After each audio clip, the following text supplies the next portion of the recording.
We'll begin with our first inductee tonight, which will be Frank Flores. Josh Booth will come up here and read his bio here in just a minute. And then following that, then we'll hear from head coach Gary Chupp, who is not able to be here in person but did a video. And then from there, we'll hear from Paul Ramirez, and we'll hear from Frank as well. So Josh Booth will read Frank Flores' bio for us.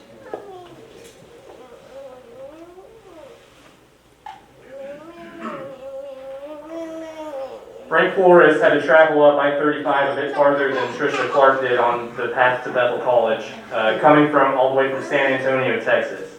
With him, he brought a skill set which translated to complete dominance on the basketball court. Currently among the top 10 in 16 different categories for Thresher men's basketball, Frank Flores put together a great playing career at Bethel. Flores is a two-time NAIA All-American, including being named the NAIA All-American third team his senior season. In his final year as a Thresher, Flores helped lead Bethel to an outright KCAC regular season championship. This resulted in the first and currently only NAIA national championship appearance in the program's history. Flores capped off his career at Bethel by being named the KCAC Player of the Year and is a two-time unanimous All-KCAC first team selection. Flores still holds the program records for steals in a season, an incredible 88 in 2002-2003, and steals per game for a career at a 2.1 average. His 1,381 career points and 534 career field goals made are both second most all-time for a Thresher. Flores was a strong defensive player as well and is second all-time with 216 career steals. This included his record-breaking 88 steals in his senior season, blowing past the previous best, which was 69. Frank's coach, Gary Chupp, now will talk a little bit more about Frank. Hey everybody, I'm Gary Chupp. I was Frank's college coach along with our Taz and Hoops and some of the other guys that are walking the halls these days. Frankie, man, I wish you could do this weekend. Proud of you. When I was coaching, I got Frank sight unseen. I had never seen him play. I'd gone down there the spring of Frank's senior year to Jefferson High School. I got to know Paul Ramirez, Frank's high school coach, pretty well, and recruited a couple of his teammates. But Frank was pretty set on going baseball, and wasn't even there the weekend that I was down there recruiting, so I'd never seen him play. And I remember, Paul calls me that next fall and says, "Hey, Frank's interested in transferring and playing ball. Are you interested?" I'm like, "Yeah, I'm interested, but tell me about it. What's his deal?" And I remember Paul said, "Well, he's an undersized post player." And I remember asking Paul, "What does that mean, undersized?" "Well, he's 6'2", maybe 6'3". Frank will probably tell you he's 6'4", but he's 6'2". And he plays in post. And I remember sitting there thinking, well, that's not going to work in our league against 6'7", 6'8", 6'9" every night. So I'm sitting there thinking, well, I'm going to have to turn him into a wing. As soon as Frank got on campus, it didn't take long to show me that not only could he hold his own on the block, he could really excel down there. And obviously, with the kind of career that he had, he did. If you'd asked me to describe Frank, a couple of words come to mind. One is competitive, right? I mean, he was ultra competitive. Did not like to lose at anything. And I think that rubbed off on everybody. But I'd also say that he's incredibly stubborn. And Frank will admit that, and if I were to describe myself as a coach back then, I would say I was ultra competitive and I was incredibly stubborn. And so Frank and I butted heads. It was not smooth sailing Frank's entire career there. And there were some times where I wasn't sure it was going to work. I didn't know if Frank was going to stick it out. I think it's a testament to Frank's character that he did stick it out and ended up having the phenomenal career that he had. I remember when the press release came out on Frank's induction, I was surprised and I forgot that Frank was second career all-time in steals. You don't often see that out of a post player. The more I thought about it, a lot of those steals came from, other big 6'8" post guys looking at Frank's size saying, I'm going to take him down the block, and they would do that. But then before they got the ball above the waist, like Frank's lightning quick hands would get the steal, and we're going the other way. But Frank had the whole package. He defended, he rebounded. Obviously, with the numbers he put up, he scored. He had, just had a great post game, a tremendous awareness of what was around him. His shot fakes were incredible. He got the line at time. So by the time Frank was a junior, he was one of the better players in the league. And then, obviously, as a senior, he was Player of the year that we won the league. I think Frank would, be the first to credit his teammates.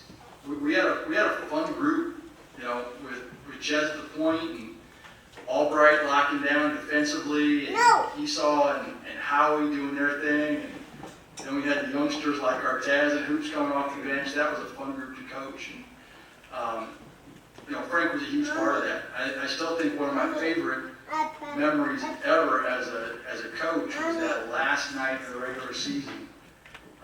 We're playing at MAC. We're tied in the league. We have to win. Bethany has to lose for us to win outright, for us to go to the national tournament. And Frank had a phenomenal game at MAC. We got to win. And then finding out after the game that Bethany ended up losing, walking into that locker room and telling those guys, we won it. We're going to the national tournament. And the party we had in the locker room, that still is one of my favorite memories ever. And, Frank was a huge part of that. So, Frank, you had an incredible career. You're a good guy. I've gotten to know you probably even better after your playing days have ended. But I'm proud of you. I wish I could be there. Congratulations. Enjoy the weekend, Frank. You earned it.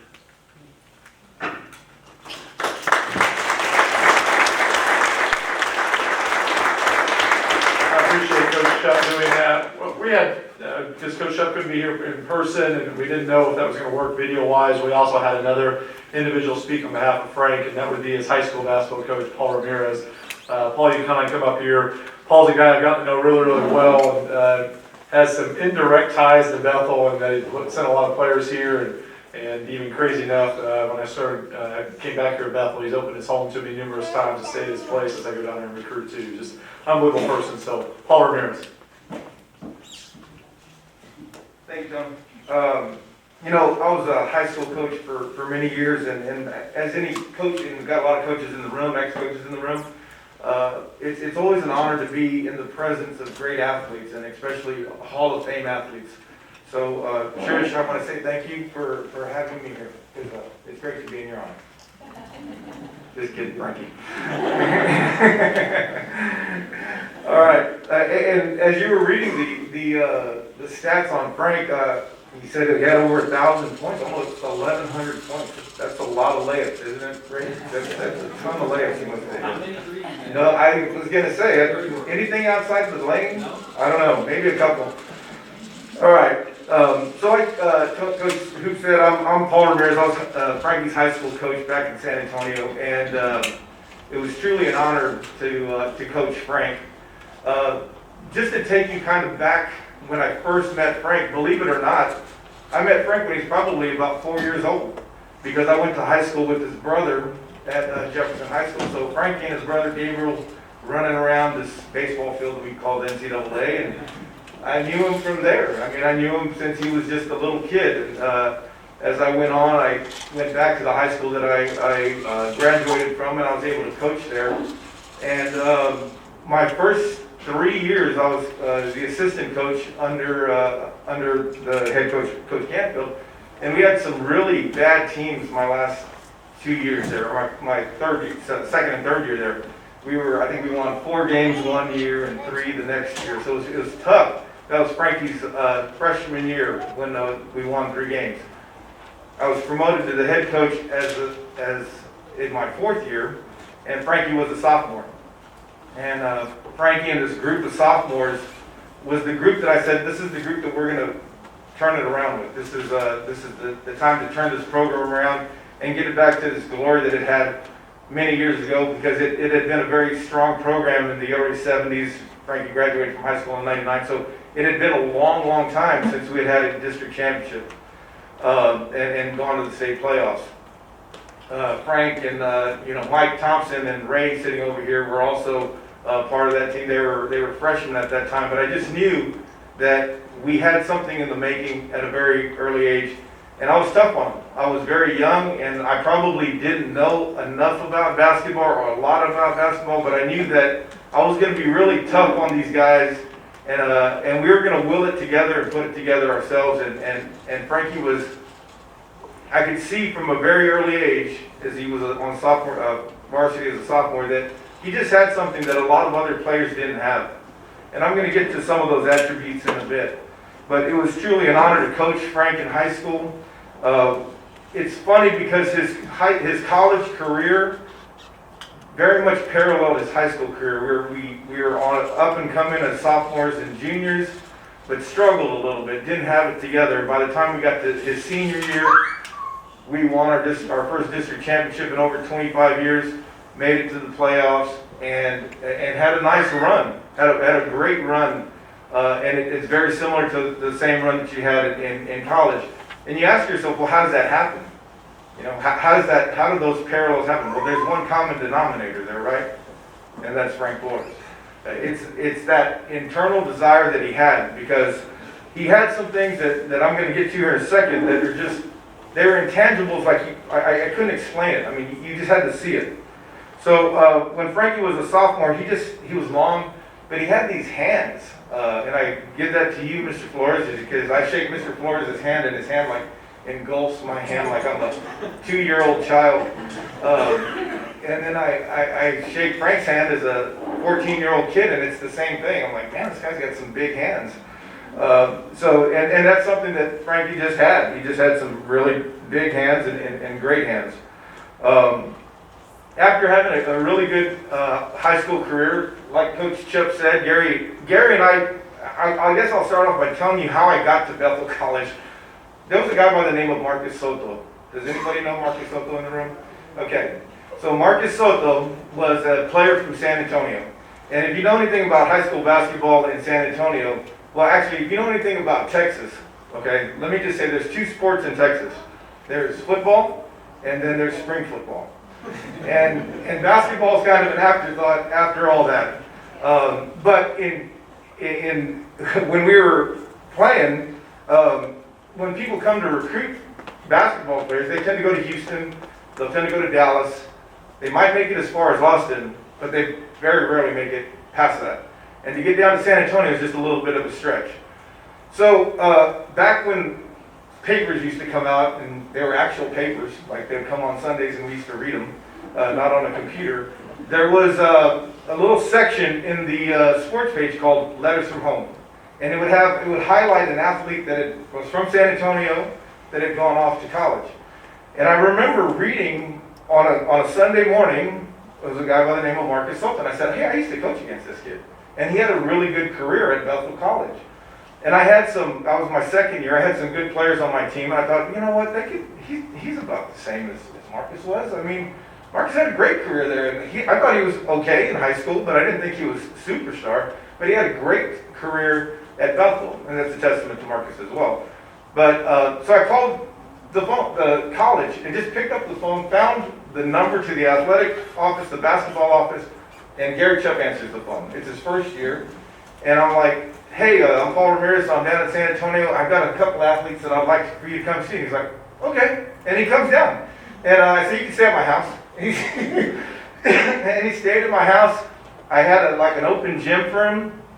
And he was just surprised that the athletes that we had in San Antonio didn't get phone calls. We didn't get letters, they didn't get phone calls. He said, man, if any of these guys were playing up in Kansas, they'd have a lot of recruiting opportunities, and I don't even know if we'd be able to get them at Bethel. It's like, oh, that's odd. So I just developed this relationship with Gary, and I started sending kids to Bethel. And not just from my school, from all over San Antonio. We'd have a shootout, we'd have about 80 kids in the gym, and they'd come from all over, and Gary would sit court. He'd be sitting on the sideline, and he'd tell me which guys he won. I'd run over there, grab the guys, I'd give Gary my office, and I'd let him go talk to those guys first before they talk to anybody else. That's what Gary's talking about when he said I had a shootout in San Antonio. He's recruiting some of my players, and he goes down there, and we've just had a great year, and and so he recruited a couple of them, and I was telling them about Frank. But Frank was a baseball player, was a really good legacy, and his older brother Joe was the guy that I went to school with, and his older sister Dee Dee also was at school with me as well. So Gary just said, okay, well, it's no big deal, let's just move on. And they move on. So he eventually, Frank came back and started helping me out at the school the year after he graduated in the fall, and it's like, hey, Frank, what are you going to do? Do you want to give basketball a shot? And he's like, yeah. I said, well, what about Bethel? He's like, sure, it sounds good. So I called Gary up and I tell him, hey, Gary, there's this kid, Frank. I talked to you about him in the spring, and he recruited 2 other guys. And he says, well, tell me about him. I said, yeah, he's a 6'2" post. And then I remember Gary was like, well, I trust you, Paul, but he's a 6'2" post. And I said, yeah. I said, you like the other 2 guys I recruited? I go, this guy's he's the best out of the 3. You just never saw him play. That's all it took. Gary took my word for it. And we got Frankie and his mom, Terry, who I love so much. She was our secretary at the school that we played at, and God rest her soul, she's incredibly proud to be Frankie right now. We got him on the bus and the car, and they brought him up here to Newton, Kansas. And he was on the JV, and I remember calling Frank and calling Gary every other week or so, seeing how he's doing. So I started out on the JV, and yeah, I did okay. And then the next week he's on the JV again for that first, because it was January when he started. He hadn't even practiced in the fall. By the middle of that JV season, he was already on the varsity team playing, and Gary had him there. So it's funny that it turned out that way, because Gary took a kid that he had never seen 100% just by chance. And I think that's just, there's more at power, there's stronger powers at B than what we all know, because Frankie, you end up in the right place. You end up in the right place with the right coach and the right people. And getting to that, the relationship, when you're a when you're a high school coach, I was somebody that took a lot of pride in the relationships that I built with my students and my players. And bringing them up here was hard. I wanted them to be successful, and I pushed them, and I checked on them constantly. But Bethel College is a little bit different from any other university that I was able to send my athletes to. And the one reason is because they supply you with an infrastructure of support. And Frank and then eventually Ray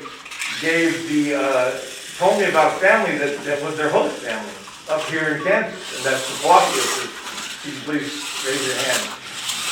These 2 people became like a second home for Frankie and Ray, and Michael as well. They opened up their home, and they provided that support, because it is tough. Understanding that San Antonio is the 4th largest city in the United States. Frankie grew up in a predominantly Hispanic neighborhood where there were taco houses on literally every other corner. Mexican food was something they had probably every day of his life.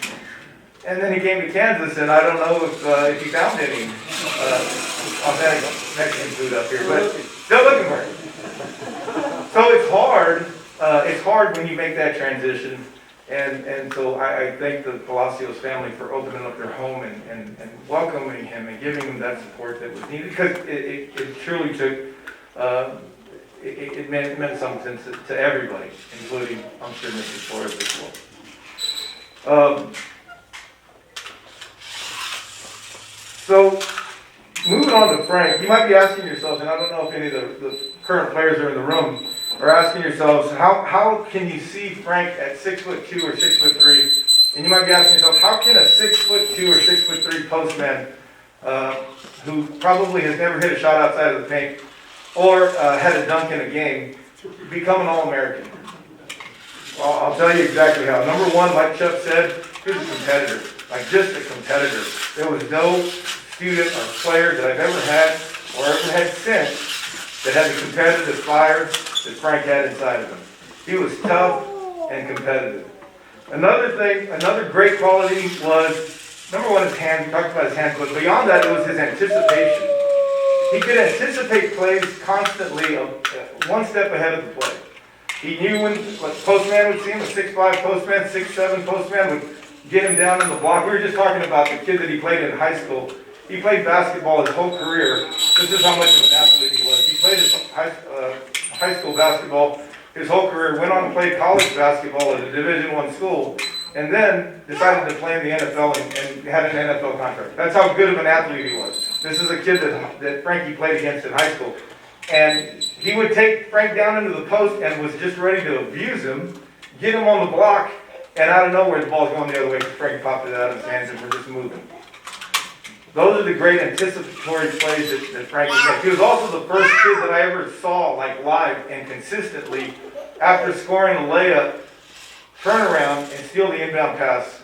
He probably did it, I don't know, at least 4 or 5 times his senior year. Just scoring a layup and then turning around as they're bringing the ball in to the point guard, turning around and stealing the pass, just because he always anticipated things.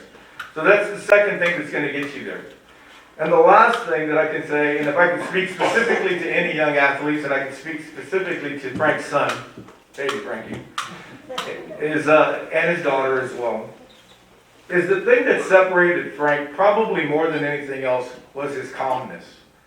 In the heat of the moment, you have leaders, you have players, and they're getting all fired up and they're yelling and screaming and it's just chaotic. Frank was an iceberg in a fire. He was so calm, and what that did was that gave every single person around him calmness. And I think that's what you have to be, right? In order to make people around you better, in order to make other people play at their highest level, you have to have confidence. They have to have confidence in their leader.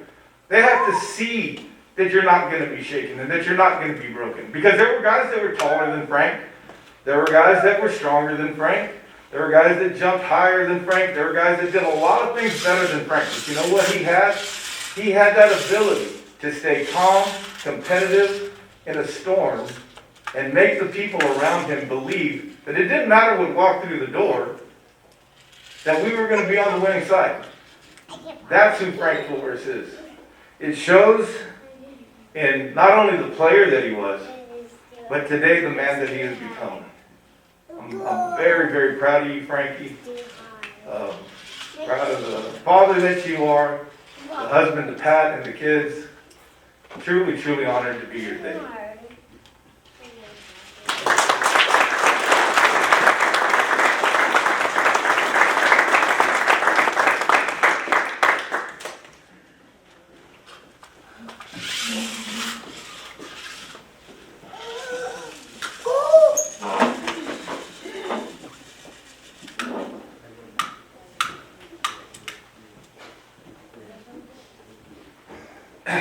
I keep hearing 6'2", 6'3". I'm like 6'3", 6'4".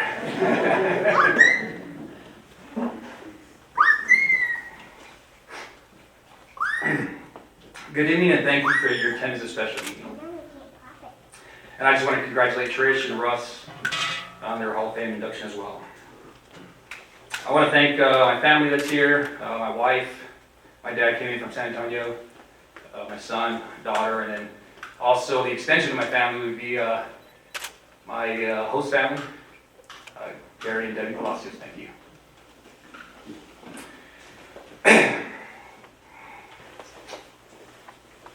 My mother's not here this evening, but I know she's looking down from heaven, still cheering me on as she did in Thresher Gym. She was my biggest supporter during my time at Bethel, and I know she would be so happy on my induction into the Bethel College Athletic Hall of Fame. This evening will be dedicated to her. First, I would like to thank the coaches that I've played for throughout my career. There are 2 coaches that I'd like to thank personally. Coach Chuck, obviously he's not here in attendance, and Coach Paul Ramirez. Thank you. And stick with me throughout my journey. Oh, and by the way, your Coach of the Year awards, I played a small part in that. This has been an incredible experience, and I am grateful for you 2 coaches in believing in me and sticking with me throughout my journey. I would also like want to thank my teammates from Thomas Jefferson High School in San Antonio, and especially the teammates here at Bethel. I couldn't have asked for a better group of guys to share this moment with than the teammates that I've had. And speaking of teammates, Ches McGavick was our point guard in our Thresher teams. In fact, I want to apologize for all those missed layups that I had during our time together. You probably would have led the nation in assists multiple years if it wasn't for all those missed buckets. Ches McGavick could really thread the needle when passing the ball. Thank you, my teammates, Gary, Brett, Ches, Kevin, Jerry, Ray, JG, Adrian, Jimmy, Toey, and Jason, and any others that I've missed. I also like to thank Michael Thompson. Michael Thompson and I were teammates in high school. We played small time together in college as well. Shout out to some assistant coaches that I've had here, Derek Schutte, Matt Fleming, and Jason Martins. I'd like to recognize Jake Childs. He wasn't a teammate long, but we had a special friendship during our time at Bethel. I would like to talk about my experiences here at Bethel, but first I'd like to give you some context that led me to my journey here at Bethel. I was just an ordinary kid from the west side of San Antonio, Texas, with hardworking parents. I am the youngest of 4 children. My father, that's in attendance, is a United States Marine Corps Vietnam veteran and now a retired postal worker. And my mother, like Coach Amir said, was employed with the San Antonio Independent School District. I played multiple sports at Thomas Jefferson and excelled in both basketball and baseball. Out of high school, I didn't have many offers. Maybe, I don't think I had any offers, to be quite honest, to play at the next level. Growing up, I thought I was a better baseball player than I was basketball. However, my love for basketball outweighed baseball. Sorry, son, but my love for basketball still remains to this day. My 14-year-old son loves baseball, and it's his #1 sport. And one day, my wife and I are going to provide him the same opportunity that my parents provided me to play college baseball. Like Coach mentioned, Coach Ramirez had put together an open run for the kids in the surrounding area to come play at Jefferson in the spring of '99. Our season had just ended, and I think we lost in a playoff game. And like on a Friday night, Saturday morning, I was right into baseball. I mean, it was a quick turnaround. I went straight to baseball. And that spring, Coach Ramirez had put together that basketball kind of tryout at the high school, and I couldn't be there because I was playing baseball.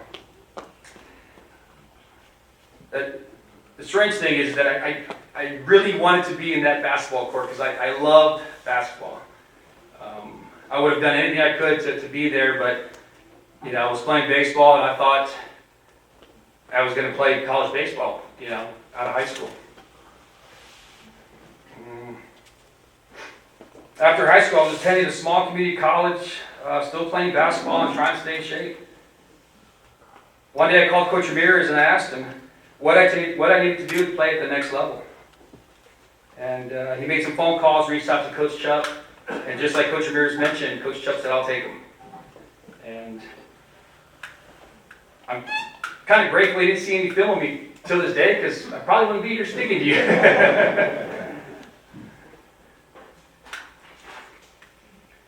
I remember telling my mother and father that I was going to apply at Bethel, and if I were accepted, I'd be leaving in January of 2000. My mother was hesitant at first, but she knew I wanted to try and further my basketball career. My father, on the other hand, totally against it. He questioned why I had to go so far to play basketball and what happened to baseball. My siblings, Joe, Dee Dee, and Gabriel, were excited for my opportunity. After applying to Bethel at the end of my first semester, I patiently waited for my acceptance. I wasn't sure if I was going to get in, but I knew that if I got accepted, I had to give it a shot. I had too many people in my corner encouraging me that I had to go. My father was starting to come around with the idea that I might be leaving the Dune Kansas. Well, I was accepted to the school and I decided to take advantage of the opportunity. When the day came for me to leave to Newton, my family took me to the airport. I arrived at the airport with my family, my mother, my father, brothers and sister, and that was January of 2000. I was a little emotional saying goodbyes before getting on that plane. And my brother-in-law says to me, "Hey, you might want to cry now because you're leaving to Newton, Kansas. But I will guarantee you will cry much more if you don't take this opportunity."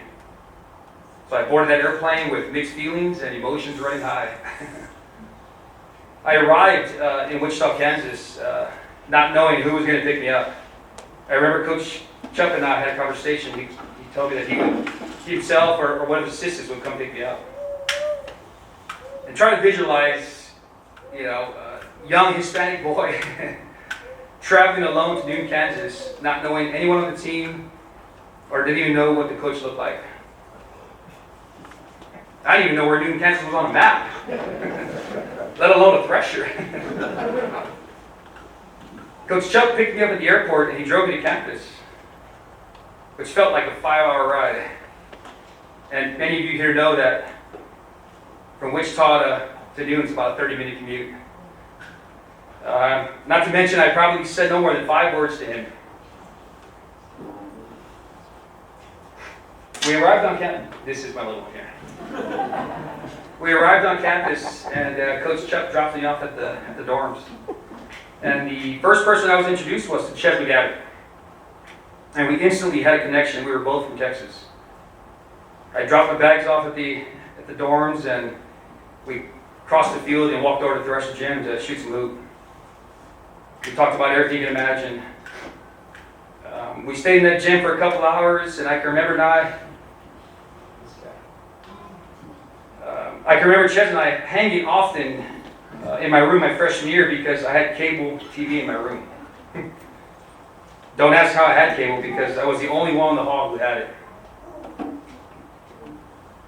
When it came down to meeting the team, I had this feeling like, what did I get myself into? I instantly had this regretful decision of trying to play basketball at the next level. Coach Chuck wasted no time and threw me right in with the team. The practices were far more intense, guys were stronger, and the game was faster. And not to mention the 1060s. I hated 1060s. Jason Artest, you guys still do 1060s? Oh, yeah. So 1060s are, you line up on one side of the baseline, and you got to do 10 sprints, baseline to baseline, in 60 seconds. And it doesn't matter if one person or 2 players make it, the entire team has to make it. And I guess it's fair to say, I got teammates here. Jason, they suck. Coach Bears, no offense to your high school practices, but college practices were brutal. The physicality of the game was so much different. Throughout my basketball career here at Bethel, there were many ups and downs. Balancing basketball and academics presented many challenges. However, through it all, coaches and staff here at Bethel truly had my best interests at heart. I think it was my sophomore, junior year, I went through a difficult time where I just wanted to quit the team. I remember feeling overwhelmed with school, basketball, and being away from my family. I called my mother back home asking her to send me a plane ticket that I was quitting the team. And she adamantly said, "Nope, you have to tough it out." The next phone call was to my brother Joe, same response. I called Coach Ramirez, he just hung up on me. "Coach, thanks for hanging up on me, but never giving up on me." Coach Chuck and I had a heart-to-heart conversation on why I wanted to quit. And somewhere in our conversation, he hinted that if I quit the team, that I would look back on my decision and I would regret it.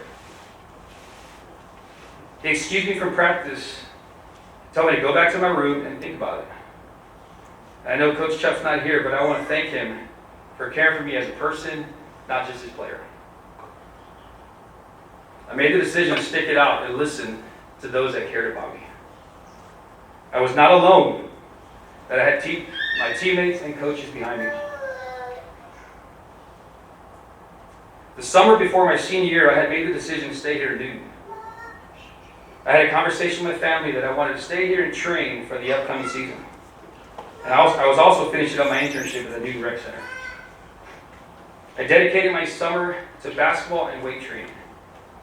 I knew that my career was coming to an end and that I wanted to be the best that I ever was. I came into my senior season the strongest I had ever been and the most confident. I truly felt that I was the best player in my league my senior year. Before the season, Coach Chuck had asked the team to write down some team goals along with a personal goal on a note card. And I can guarantee, as a team, we all wrote down that same goal. We wanted to win the KCAC conference and get an outright bid to the NAIA National Tournament in Branson, Missouri.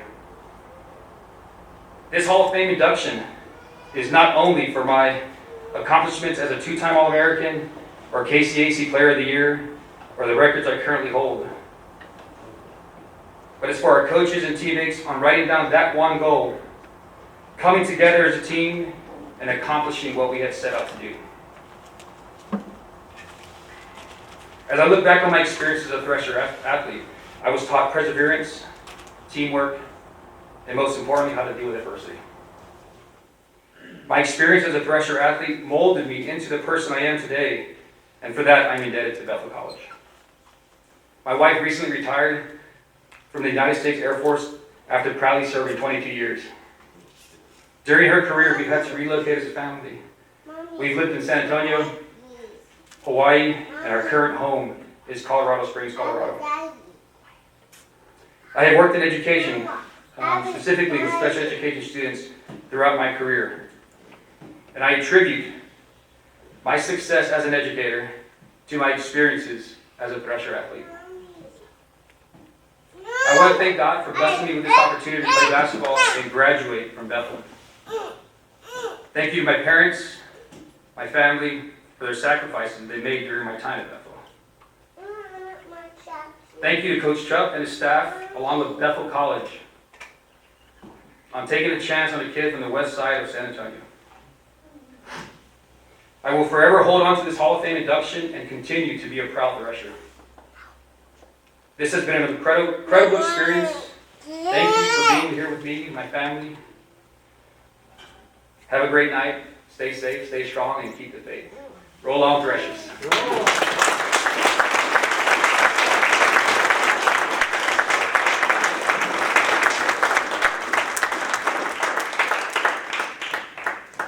Congratulations, Frank. Well deserved.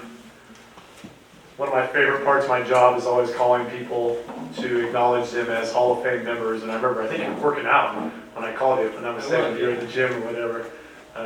And just like, it's always interesting, I just be a little shocked. And I think Frank's response was, me? Yeah, you. And I could just pause for like 5 or 10 seconds. That's pretty cool. Yeah, thanks. But it was pretty neat. But a few things that stick out for me, I guess it's a sign of getting older anyway, is that now people that were inducted into the Hall of Fame, like I played with.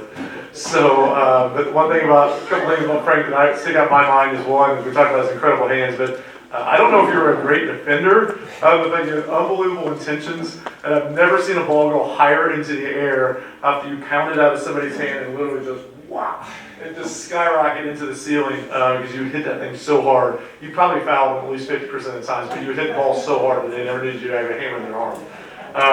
Another thing I remember too is we used to have those summer scrimmage dates, and so it would have been like going into your junior year. And so, I'm a freshman from a small town in Kansas, and we come in and do this scrimmage day. And I remember walking into the gym, and I just first came as Frank Flores was on my team, and you were intense. And I was like, this is a new ball game. This isn't Bethel Kansas anymore. But just the teammate that you were and the competitor that you were is just something that I'll never forget. So congratulations. Moving forward, Trisha, we have a message from the mayor. We're ready to go here.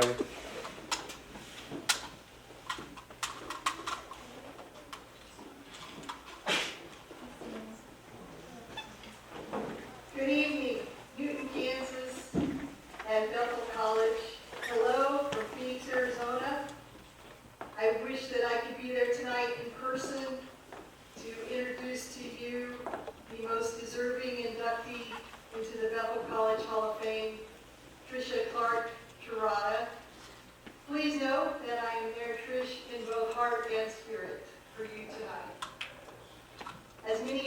know, I am Bev Mayer.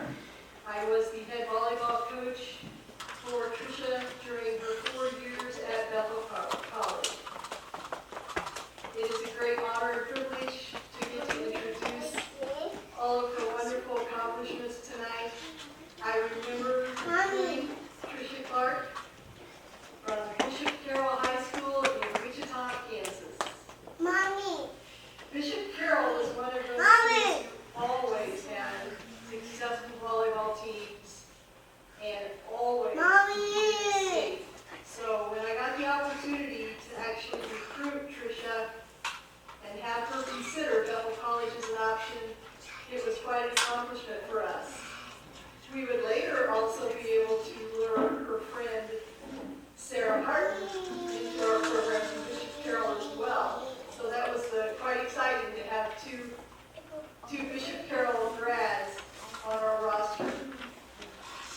I do remember during the recruiting process, though my memory is a bit foggy because that was a few years ago, that Trisha's parents, Larry and Nancy Clark, were somewhat in my corner during the recruiting process. I would learn later that possibly they were mostly interested in Trisha being close enough that they could attend all of her events during college and to follow her college career. They became very loyal and diehard Bethel College volleyball fans.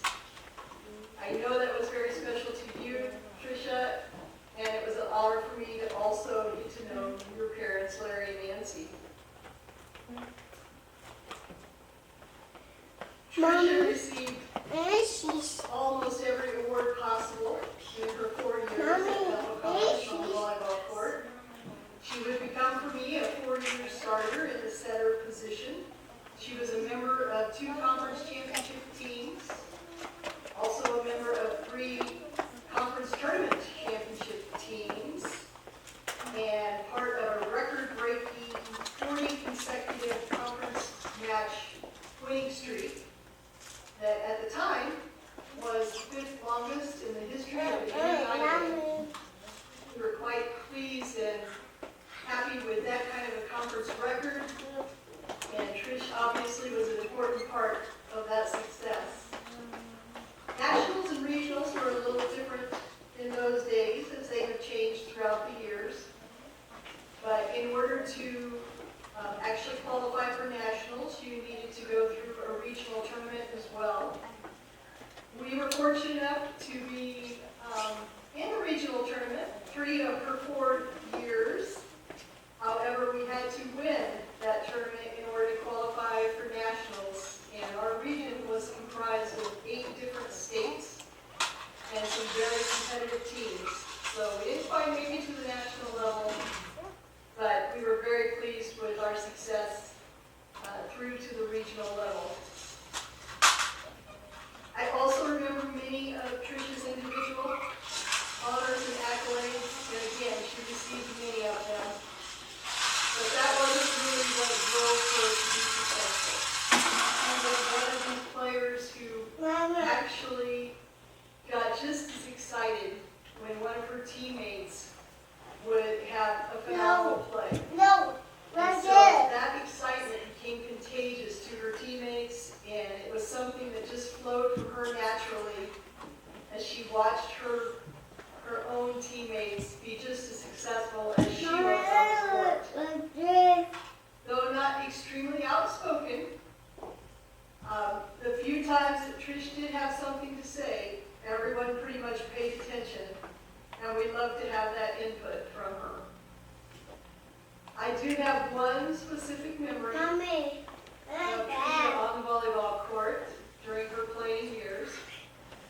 If you're familiar at all with volleyball rules, you realize that you have to line up in a specific order, and only the front row players are allowed to attack from the front row. So Trisha, though being a setter, was also a pretty good hitter.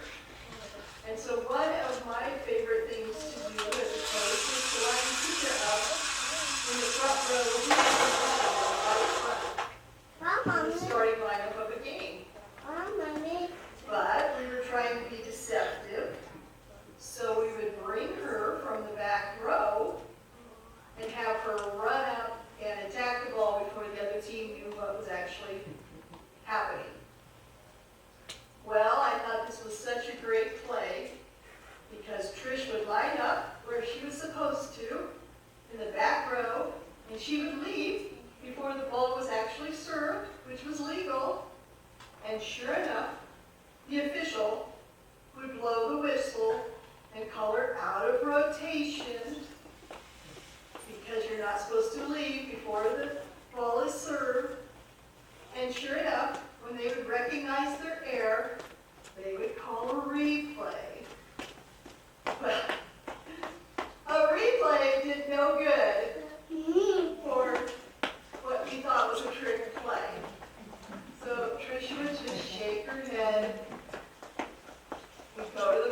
watching outside hitters who would sometimes end up one-on-one against Trish as the blocker on the other side.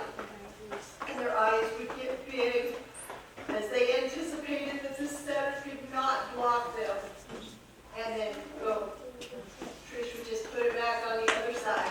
Like, don't even bring that to my court. Through Trish's years, I remember quite a few shenanigans that her and her teammates were able to pull. Several of those directed at their coach. But I also remember Trish just had this innocent face that she kind of had down to a fine science. There is no way she would ever have instigated such a thing. She would also point out that possibly it was Brian or Sarah or Ginger's fault. That was an instigating coach that I just had to follow along. They were close-knit teams, which is why they were successful both on and off the volleyball court. To this day, I understand they still continue to get together, some of this group. Look out, Kansas City. I am certain they are continuing to pull their shenanigans in other ways that I am just not even going to inquire about. However, what I will tell you, Trish, is just don't forget, should you ever have a need for a softer pillow, I do understand that Ryan is your source. You should be able to provide that at any time that you need a soft pillow. All I'm going to say though. I know I will never forget the ending drive to succeed, your smile that was contagious to both the coaching staff and your teammates. I know you've taken this drive for success into your personal life, which has made you a good daughter, a good wife, a good mother, a good friend, and successful at just about anything that you have undertaken. Mommy, I understand. Thank you for choosing Bethel College. I was honored to watch you walk across that stage and receive your diploma after completing your 4-year degree. I was honored to be a part of your wedding ceremony and watching you become a wife. And it was a privilege to hold your son in my arms after becoming a mother. All of those things are wonderful memories for me, as well as your successful playing days. Congratulations on being inducted into the Bethel College Hall of Fame. You are extremely worthy of this honor, and I love you and miss you. Bye-bye.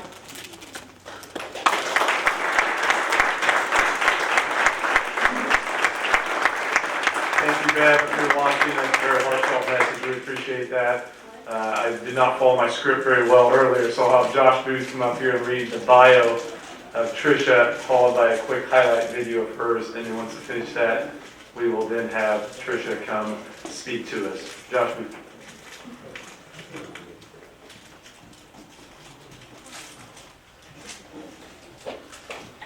Trisha's journey to Bethel is just a little bit longer than mine from the back of the room to the front of the room. It's from Wichita to Bethel, Kansas. So Trisha brought with her the determination and success needed to ultimately make her one of Thresher volleyball's all-time greats. Clark started her career off by being named the KCAC Freshman of the Year in 1997, to be followed by 3 straight seasons of unanimous All-KCAC First Team selections. In 1999 and 2000, Clark had the honor of being named the conference's Player of the Year.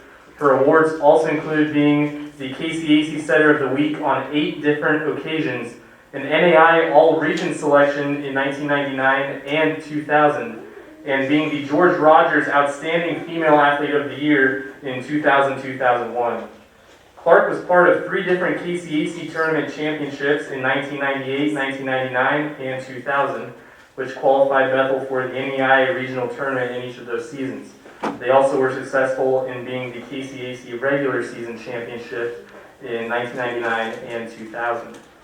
Clark ended her career by breaking the single season assists record at Bethel, dishing out 1,327 total assists throughout the 2000 season. This record still stands today. Clark ended her career with 4,257 career assists, which still stands as the second most all-time for Thresher volleyball. And now we have a quick highlight video. Senior center from Wichita, number 10, Trisha.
Please help me welcome to the podium, Trisha Clark Terada.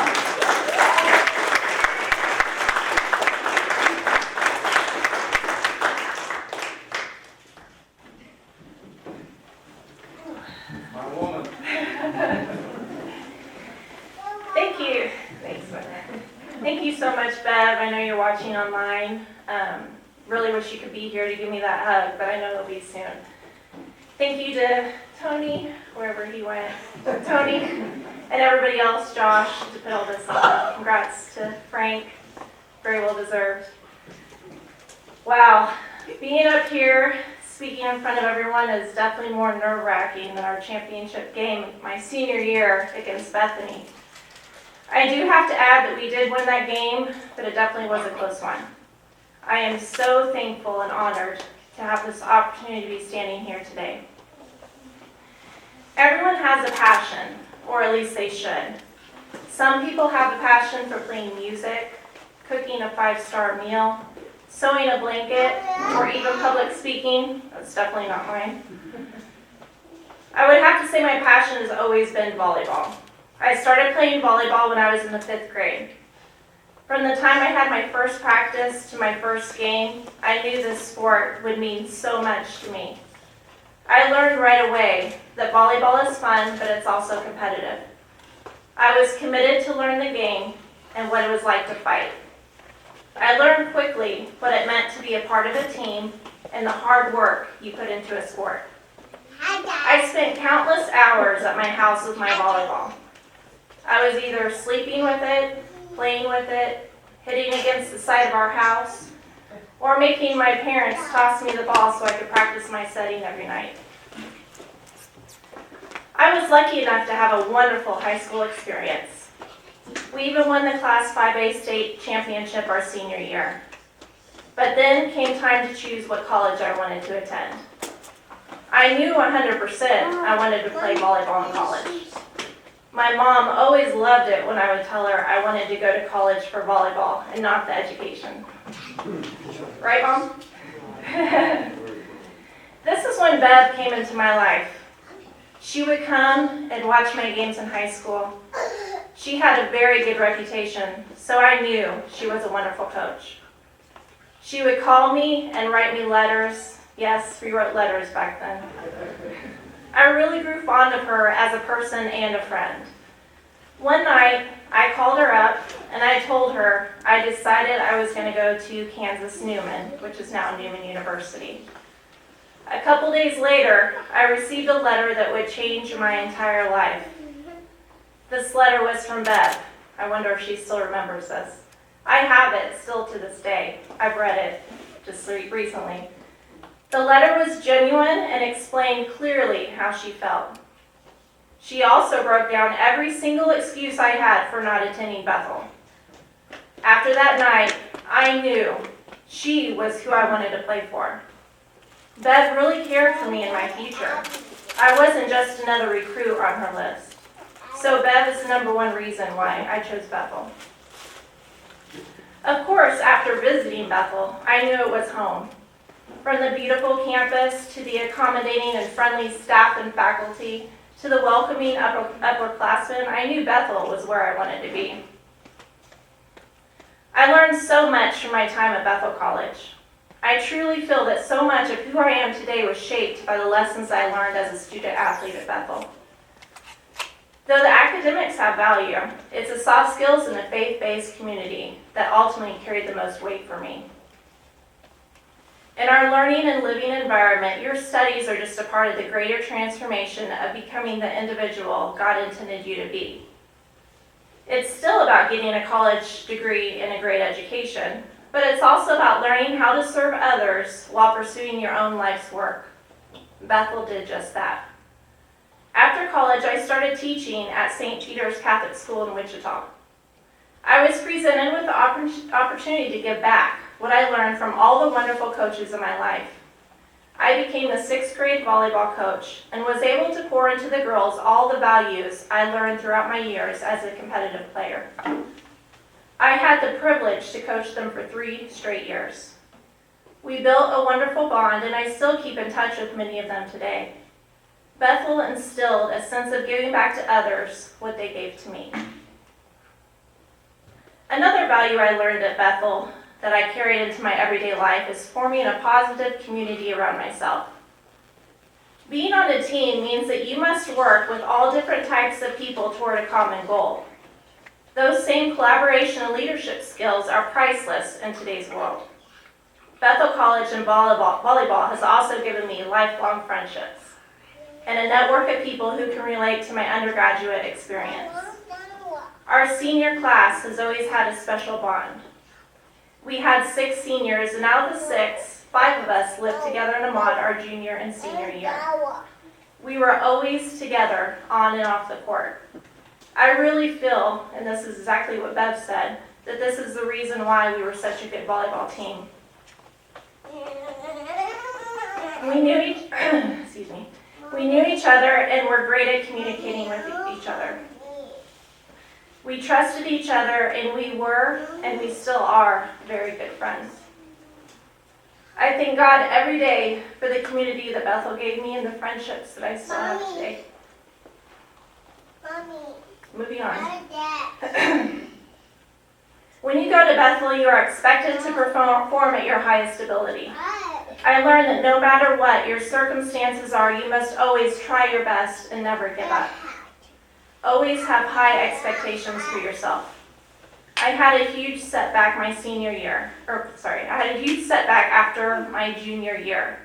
We were coming off of an undefeated KCAC season, yet I was feeling very defeated. How could that be?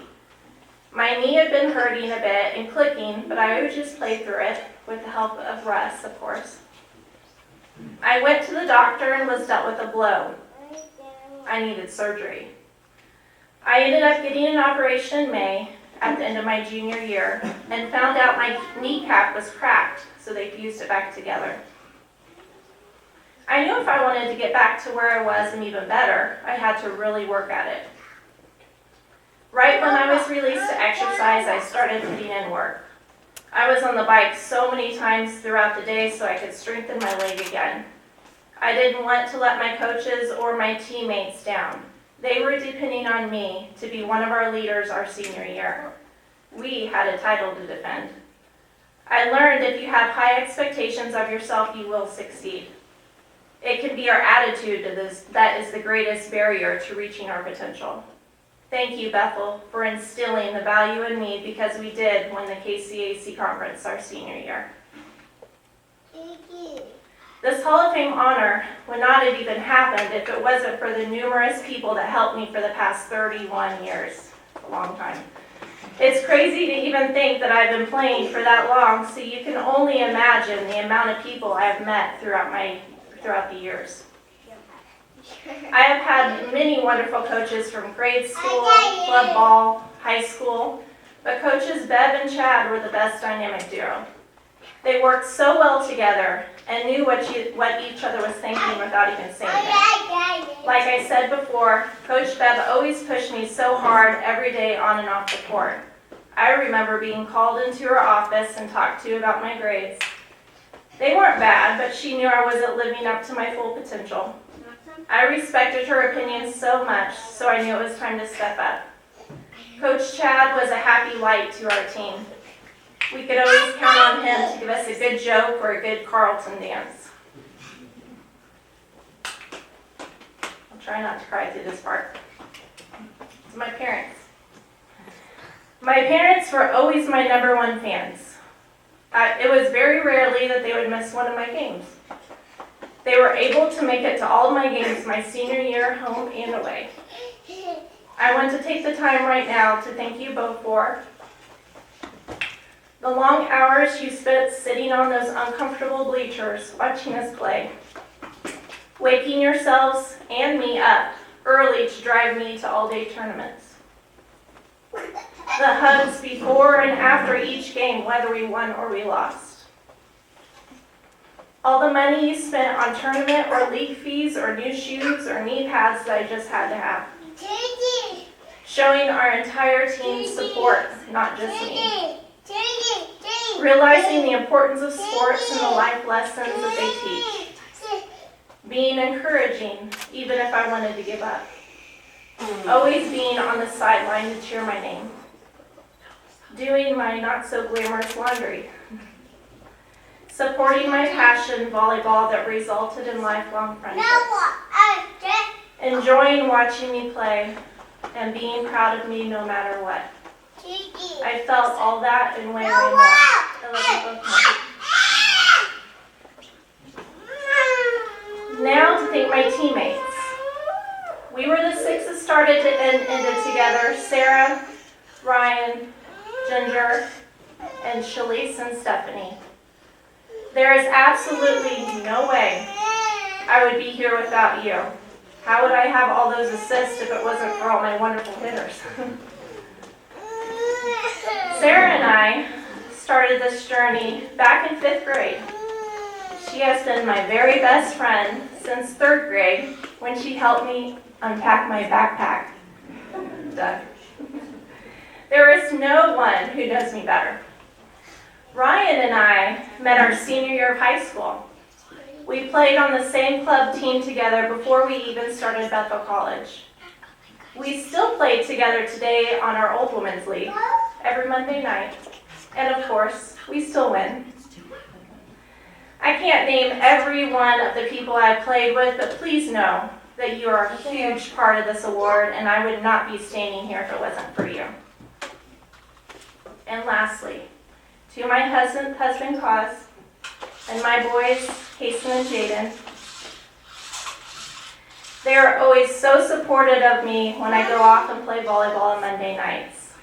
I absolutely love it when they come and watch me play.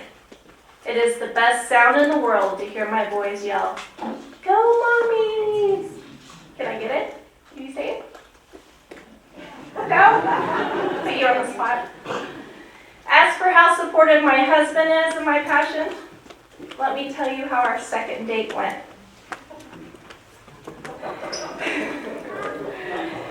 It all started with him telling me that he played volleyball in high school in Japan. So I automatically thought that he was more than a backyard volleyball player. We were living in Arizona at the time, so we would go to this competitive open gym where you get put on random teams and then you compete in a tournament style format.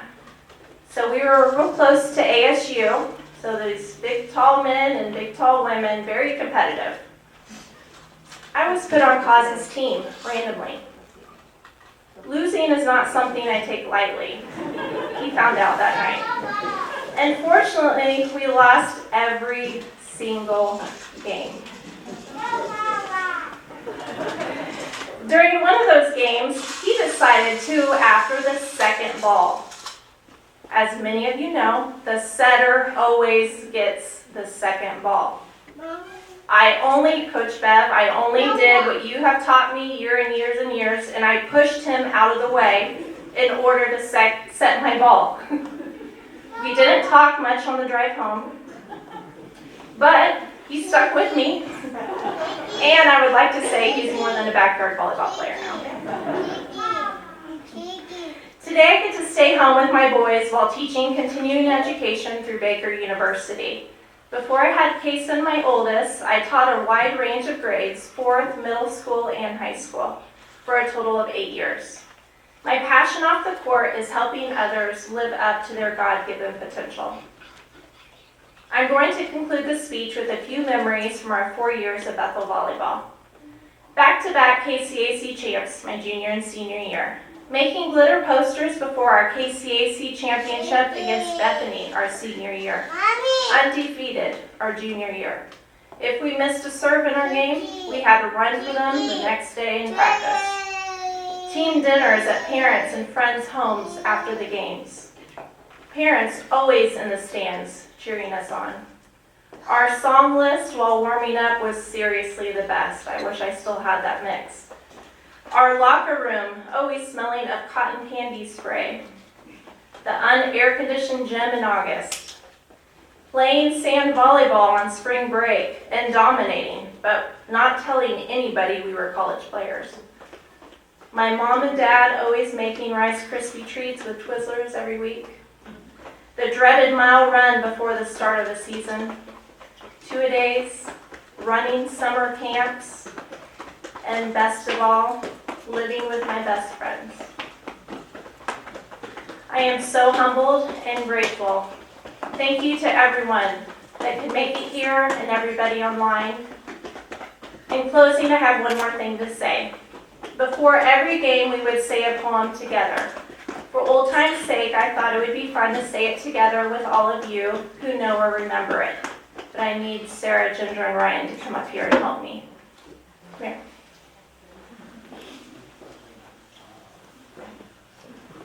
Mommy. We would say this poem. I don't know if they still do or not. Do they? Very good. Hey, you didn't listen. You didn't listen to me. All right, please join me in saying the poem, You Can If You Think You Can. If you think you are beaten, you are. If you think you are not, you don't. If you like to but don't think you win, it's almost a cinch that you won't. If you think you'll lose, you're lost. For out of this world we find success begins with a fellow's will. It's all in the state of mind. If you think you're outclassed, you are. You've got to think high and rise. You've got to be sure of yourself before you can ever win a prize. Life's battles don't always go to a stronger, faster man. But sooner or later, the fellow wins. The fellow thinks he can. Go be seen.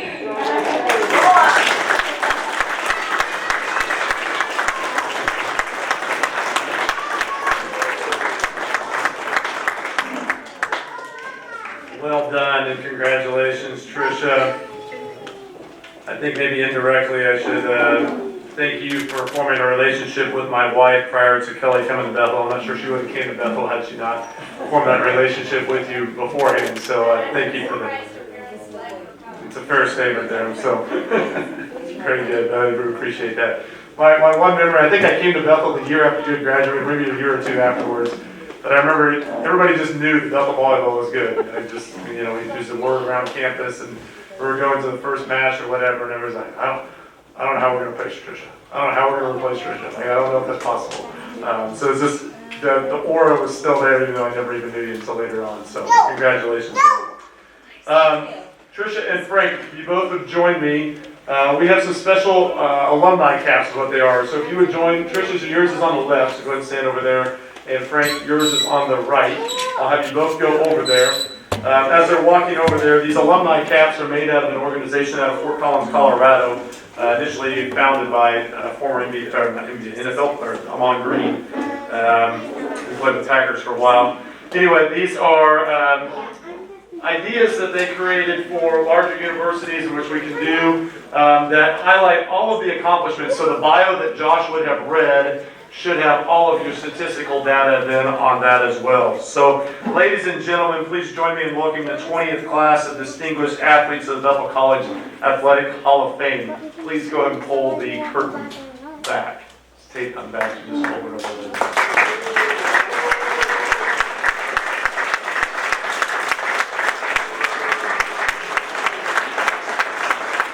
Congratulations and thank you on behalf of Bethel alumni for your contributions to Bethel College athletics and this amazing institution.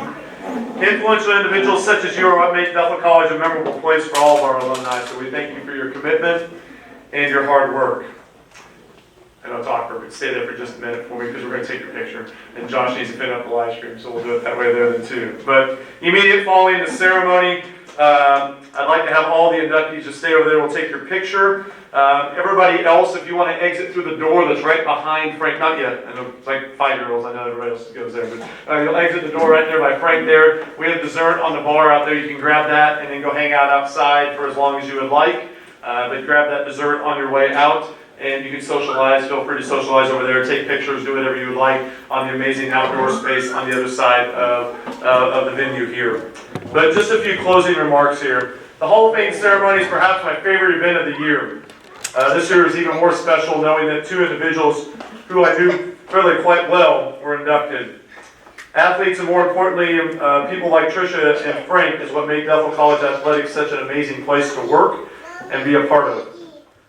As we continue to strive for success in new ways at Bethel, our Hall of Fame members always allow us to remember how we got where we are. Honoring our past to build our future is what developing a winning culture is all about. Sport brought both of these individuals to Bethel, but left them as much more than just athletes. Bethel provided them a distinguished degree, but they left a lasting footprint on the college itself. They are not only graduates, all conference players, all Americans, but now Bethel College Hall of Fame inductees. Congratulations.